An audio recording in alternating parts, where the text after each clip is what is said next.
Hi everyone, and welcome to a new episode of Days Podcast along with a new video. I know it's been a while, but I am going to make sure I continue to make free content for you all and episodes. I want to thank you all for liking, subscribing, viewing, watching, and listening. I truly appreciate it. We are going today to talk about more music, and we are going to talk about Lauryn Hill. So we are going to talk about the Miseducation of Lauryn Hill, her debut album from Lauryn Hill, of course. So let's look at it. The Miseducation of Lauryn Hill is the debut studio album by American rapper and singer Lauryn Hill. It was released on August 19th. Wow, special day, because wow, August 19th. If I'm quite honest with you all, August 19th is actually the day I got my license. So, special day. In 1998 by Rough House Records and Columbia Records. It's also a significant day where I was able to really find love again, and amongst other things, like there's just so much that's happened within that day. Family, just everything, love. So recorded after the Fugees embarked on a hiatus, the album was almost entirely written and produced by Hill. It is a concept album about educating oneself on love, with lyrical themes encompassing relationship complexities, interpersonal conflicts, motherhood, and faith. Predominantly a neo-soul and R&B record, it incorporates genres such as hip-hop, reggae, and soul, and features guest appearances from Carlos Santana, Mary J. Blige, and D'Angelo. Okay. After touring with the Fugees, Hill became involved in a romantic relationship with Jamaican entrepreneur Rohan Marley, and shortly after became pregnant with their first child.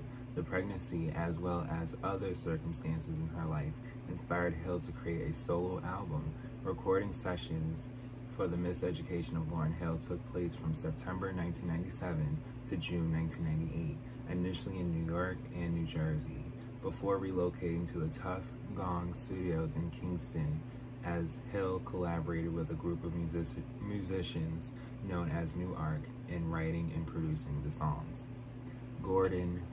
Commissioner Gordon Williams supervised the project, while Shay Pope and James Poyser also contributed to a majority of the tracks.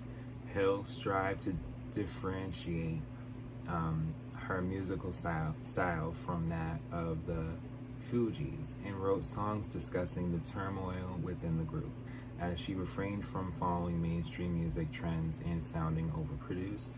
Live instruments were heavily incorporated into the recordings. So there was a couple things I had said in that, but I just want to be able to stand out the fact that this was in a very peak time in the 90s, of where late 97, 98, everyone was releasing. Whether it was a single album, everyone was releasing, everyone was doing soundtracks, and just albums were emerging from pop as well. So and Michael had his remix album, okay, for Blood on the Dance Floor, you know. So it's just, there was so much that was shifting. We already had Mariah Carey's Butterfly. We already had literally Janet's The Velvet Rope, okay, and you know, they were touring, okay. So there was so much musically that was just starting to broaden out, if you will. The Miseducation of Lauryn Hill was met with a unanimous critical acclaim and became one of the most acclaimed albums of 1998, with most praise directed towards Hill's presentation of a woman's view on life and love and her artistic range. So we, in this time recently, was able to see a Little Kim be able to release her first album, Foxy Brown be able to release her first album. You know, there was, of course, there was still Yo-Yo and there was still MC Light and Queen Latifah.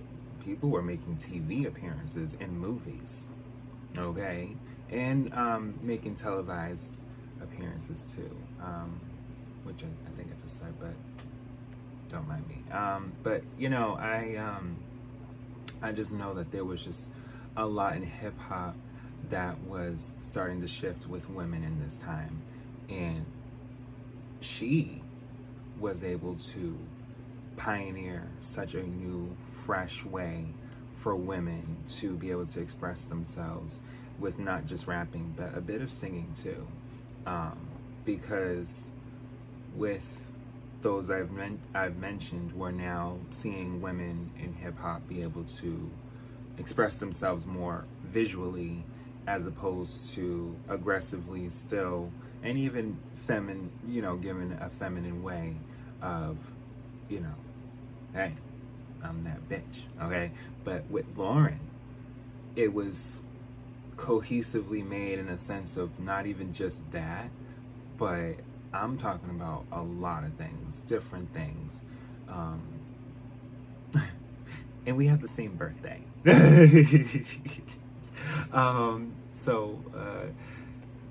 Yeah, again, like, I think that at the time, she, of course, like they said, she was becoming a mom, and us Geminis, we when it comes to music, think of any Gemini you know with music. I'll wait. We don't play about music. We love music. But in just recent times, I just realized that Ronald Isley from the Isley Brothers is a Gemini as well. So again, I love all signs. It's just great when you can appreciate your own. And be sure to check out my Zodiac playlist, or even stem back to any of the Zodiac signs that I have talked about, including my own. This is, of course, talking about Gemini, but, a Gemini, but I've talked about them all, and I love all signs collectively. So do not take me, talking about Geminis, or me being a Gemini, or a Gemini being a sense of, who are the best. Like, every sign's going to feel and justify why they feel they are the best. And why not? Because we all came in a moment in the universe where it may have been the best time. You know what I mean? So that's how fair I am. I'm not going to say, like, a Pisces don't go off. I'm not going to say a Sag don't go off. I'm not going to say a Taurus don't go off. And I can say them all.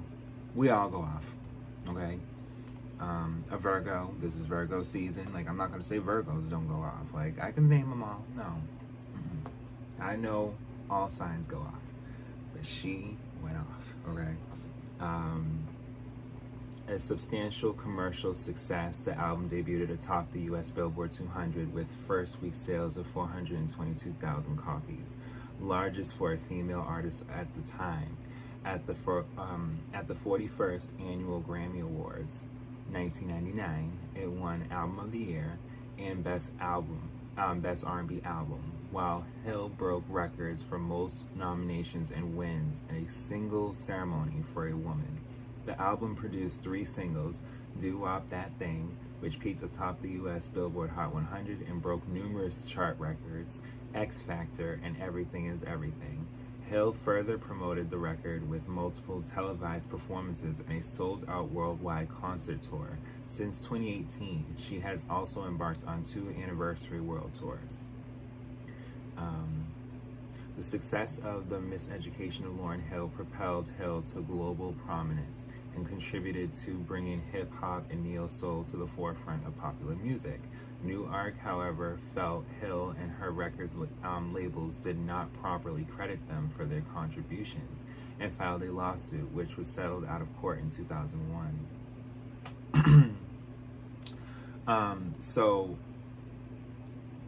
Yeah, that is not something new, unfortunately. There are people that may have not fully got residuals back in the day. It wouldn't matter whether it was writing, producing, whatever the case may be. There'd be times that people did not get their money. And that's why, if you look at previous videos, even recent ones, I'd be talking about being independent. Like, you want to make sure you get what you worked for. You ain't out here just doing things just for people to just be like, oh, yeah, you're over there. Like, no. Like, you put money into this. Get your coin. Okay? But, yeah, regardless of the controversy, various critics have exalted the album as one of the best of its era and of all time, due to its tremendous influence on other artists and ambiguous, I think so, impact on the music industry. Ambiguous, I'm sorry guys. Yes, ambiguous impact on the music industry. In addition, it has been selected for inclusion at a multitude of cultural institutions. The album eventually went on to be certified diamond by the Recording Academy for 10 million units consumed in the US, with over 20 million copies sold worldwide. The Miseducation of Lauryn Hill is among the best-selling albums of all time. Despite its immense success and achievements, it remains Hill's solo studio. Her sole studio album, meaning it's her only one. I think that's something about Geminis. There's most of us will release multiple albums, more than 10. Most of us, whether it's in a group or by ourselves, we will give you more than 10 albums, at least. Or better yet, when it comes to rap, because there's Geminis in rap, we may give a few mixtapes within those albums. So it's not even so much that we'll just give an album rather than something that we may want to really talk about in a mixtape. Okay. But as far as with Lauryn, she's not saying one and done, but definitely just was saying one. Okay. And no, that there isn't anyone that I haven't heard say that this was a bad album. Like, they loved this album. This was a really great album. And just she while touring as a member of the Fugees in support of their widely successful second album, The Score, she met Rohan Marley and Bob, the son of Bob Marley. This was back in 1996. She refrained from touring and recording due to her pregnancy and cases of writer's block. And that happens. So, and Wendy Williams was one of the people that had let people know that she was pregnant at the time. Circumstances in her life stimulated her to record a solo album, having already expressed the desire to do so and depart from the Fugees. Okay. She credited her pregnancy for rejuvenating her songwriting, according to her then manager Jason Jackson. The songwriting was prompted by Wendy Williams. Yeah. So, the controversy that Wendy was pretty much putting out, which wasn't a lie, fueled her, along with the sense of, I can do this on my own and don't have to be in this particular group, even though we're successful all together, but I want to be on my own. And you've seen that a lot in different variants, whether it's women and men, where they do be in groups, and then whether it's the first or second or third album, it's like, all right, well, listen, or even with Michael, where it's been about 4 or 5, it's like, all right, I'm gonna do a few solo albums and see how this goes. With Lauryn's case, it's just one, but even just with one, you just kind of say to yourself, like, no, I can do this. Why not? Yeah. Of the early writing process, Hill said, every time I got hurt, every time I was disappointed, every time I learned, I just wrote a song. While inspired, Hill wrote over 30 songs in her attic studio in South Orange, New Jersey. Many of these songs drew upon the turbulence of the turbulence in the Fugees, as well as past love experiences. In the summer of 1997, as Hill was due to give birth to her first child, she was requested to write a song for gospel musician C.C. Winans. Several months later, she went to Detroit to work with soul singer Aretha Franklin, writing and producing her single, A Rose Is Still a Rose. Franklin would later have Hill direct the song's music video. Shortly after this, Hill did writing work with Whitney Houston. Having written songs for artists in gospel, hip hop, and R&B, she drew on these influences on experiences to record The Miseducation of Lauryn Hill. So, working with legendary singers and helping them, and having, Wendy Williams just be like, oh yeah, she's pregnant. We know who the dad is. It's just like, I would hope that would make someone feel like, shoot, I'm gonna make people know who the fuck I am. and then it's slightly self-titled because it's the Miseducation of Lauryn Hill. So it's not so much it's just Lauryn Hill. It's she's letting you know, like, this is about me and just my retrospective of me within whatever I say and what I'm giving y'all. Period. And I respect it. Yeah, she wanted to be able to have artistic freedom and wanted to pretty much, do more. Yeah. But yes, there was a lawsuit, and New Art demanded writing and or production credits for 13 of the album's 14 tracks, excluding To Zion, alongside monetary reimbursement. So the fact of the matter is, there were samples as well.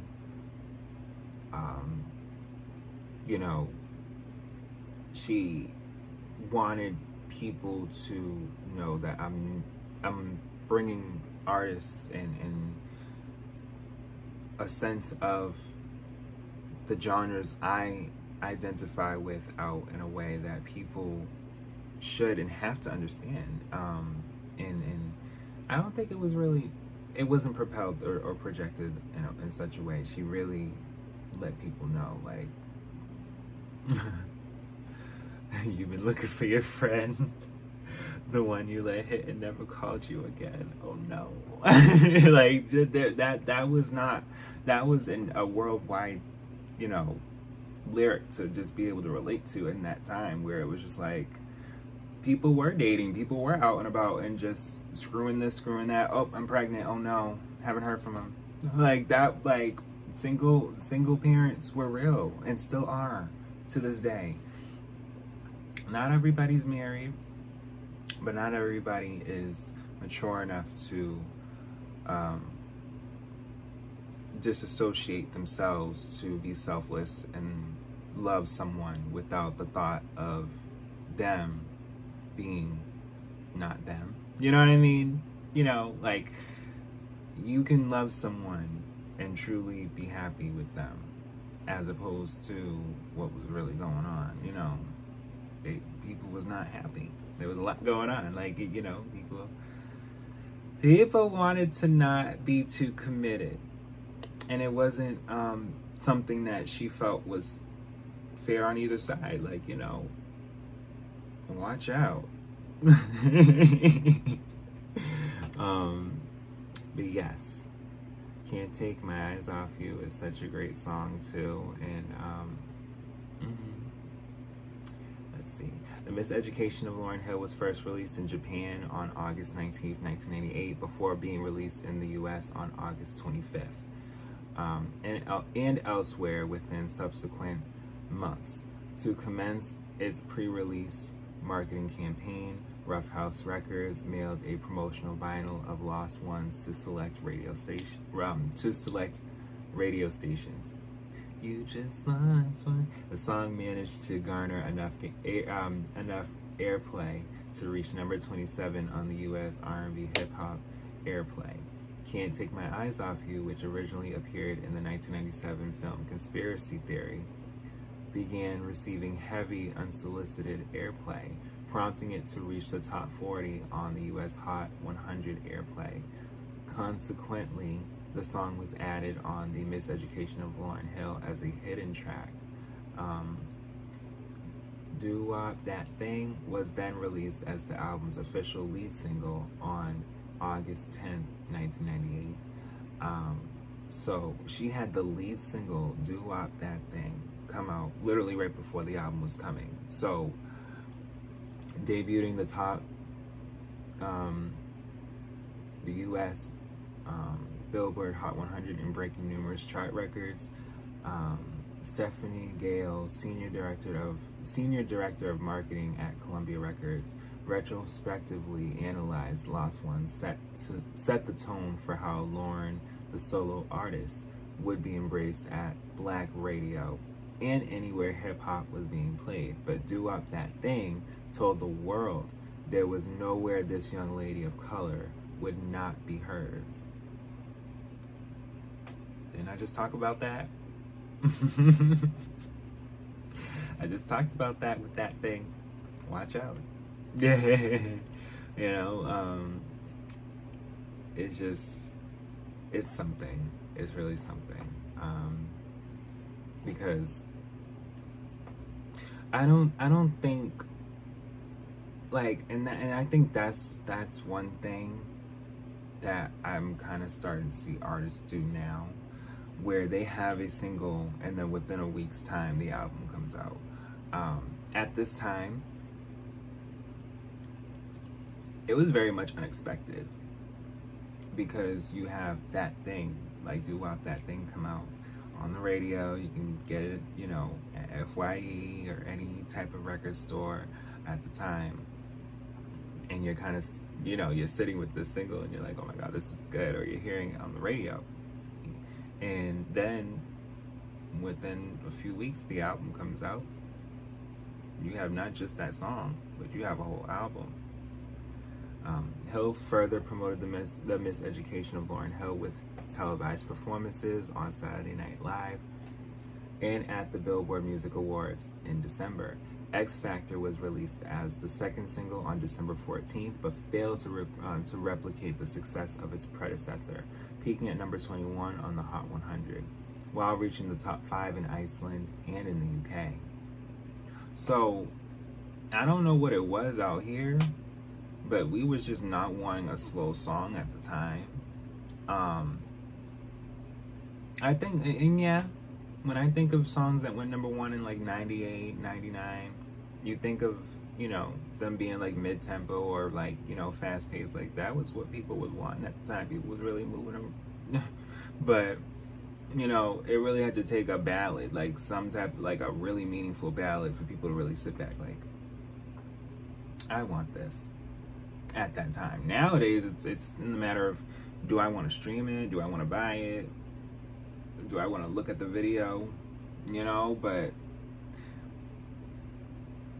y'all should do that. Okay? Like, do that for every artist. Okay? Please. Meanwhile, To Zion has been released as a promotional single in November and would be performed with Carlos Santana at the 41st Annual Grammy Awards on February 24th, 1999.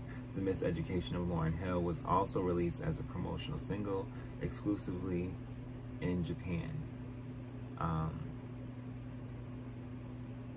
In March, Everything is Everything was released as the third and final single on May 3rd, peaking at number 35 on the Billboard Hot 100. Hill performed the song alongside Lost Ones at the 1999 MTV VMAs on September 9th. Furthermore, she performed Final Hour at the Source Hip Hop Music Awards on August 18th. So she started to tour, and she was also pregnant with her second child by 99. You know,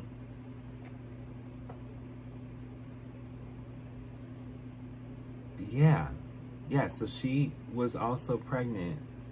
Yeah, initially there was no immediate tour planning in support of the Miseducation of Lauryn Hill due to the album not needing further promotion. Okay, so it was already going off. And Hill being pregnant with her second child, whom she gave birth to in November 1998. So even in the midst of when the album was going to be released, she was pregnant. So, you know, to me, why not? You know, if I am a star and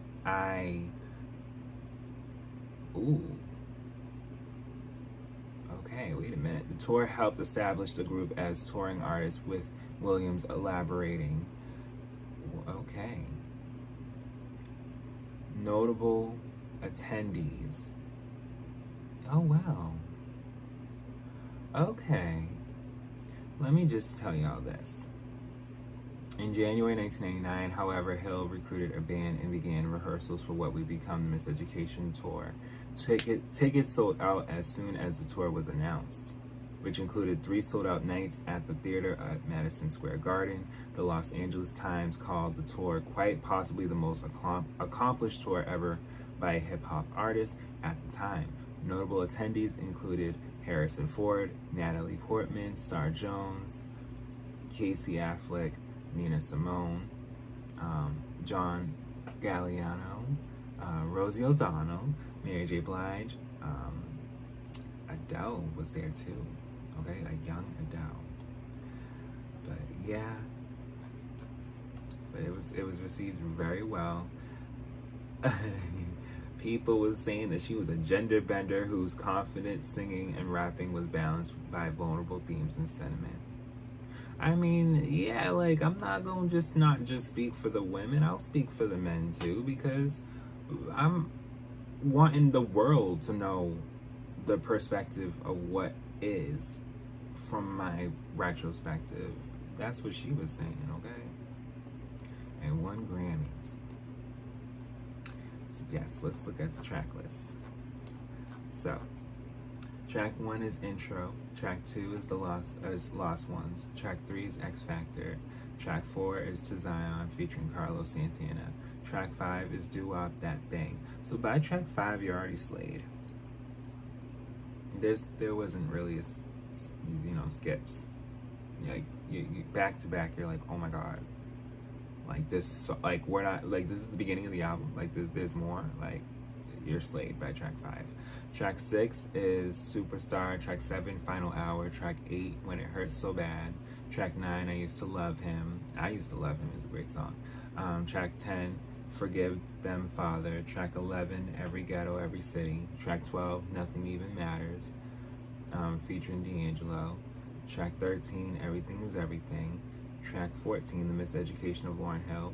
Track 15, Can't Take My Eyes Off You, which was a hidden track. And then track 16 is Tell 'Em, which is also a hidden track. So it was 14 tracks, but then track 15 and 16 kind of just played within 14, I believe. If not, people weren't expecting that they would be bonus tracks. But from everything that I've been able to talk about this album, yes, I love it. Be sure to continue to stream and buy it. Why not? I will collect the vinyl too. I will be getting a vinyl. But yes, guys, I thank you guys so much for listening and watching, and I will be back with more.